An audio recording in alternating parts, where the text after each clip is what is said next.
আসসালামু আলাইকুম। প্রিয় শিক্ষার্থীরা, আশা করি তোমরা সবাই ভালো আছো।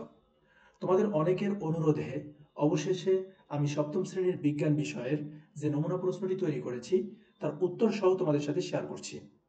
তোমরা একটু উত্তর সহ ভালো করে দেখে নিও, আশা করি তোমাদের কাজে আসবে। যাই হোক, চলো আমরা শুরু করি। এটা হচ্ছে আমাদের মূলত কাজের শুরু।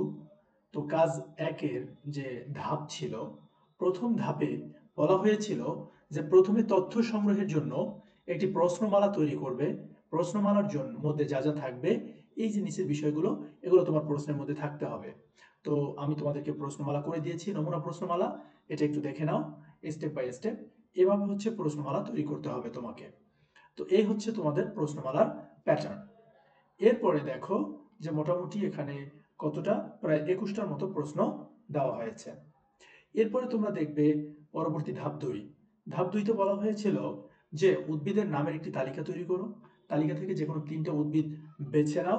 তারপর হচ্ছে এবার উদ্ভিদগুলো সম্পর্কে তথ্য বিশ্লেষণ করে উদ্ভিদগুলোর বৈশিষ্ট্য তুলনা করো এবং উদ্ভিদগুলো পরিবেশের যে যে বৈশিষ্ট্যের জন্য ভালো জন্মে তা ব্যাখ্যা করে খাতায় লিখো। তো প্রথম উদ্ভিদগুলোর নাম লিখবা, তারপর হচ্ছে 3টা উদ্ভিদ তুমি লিখবা এবং তার বৈশিষ্ট্যগুলো এভাবে আলোচনা করে দিবা। এরপরে আমরা পরবর্তী যে এই প্রশ্নটি আছে বা ধাপটি আছে সেটা একটু দেখব। পরবর্তী ধাপে ছিল যে প্রথমে যে 3টি উদ্ভিদ নির্বাচন করেছিলে তাদের মধ্যে যে কোনো একটা নির্বাচন করো, তার বৈশিষ্ট্য বিশ্লেষণ করে একটি প্রোফাইল তৈরি করো। এটা হচ্ছে প্রোফাইল। আমরা একটা উদ্ভিদ এখান থেকে কালেক্ট করেছি, আর কালেক্ট করার পরে তোমার হচ্ছে কি উদ্ভিদের নাম কেয়া, আর কোথা থেকে কালেক্ট করেছি, যে দল কালেক্ট করেছে সেটার নাম। এরপরে জাস্ট একটা প্রোফাইল তৈরি করা, এই আমরা প্রোফাইল তৈরি করলাম।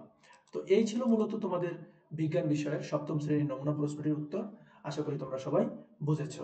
শিক্ষার্থী বন্ধুরা, তোমরা যারা ভিডিওটি দেখছো সবাই টিচিং রুম চ্যানেলটিকে সাবস্ক্রাইব করবে এবং টিচিং রুমের সাথেই থাকবে।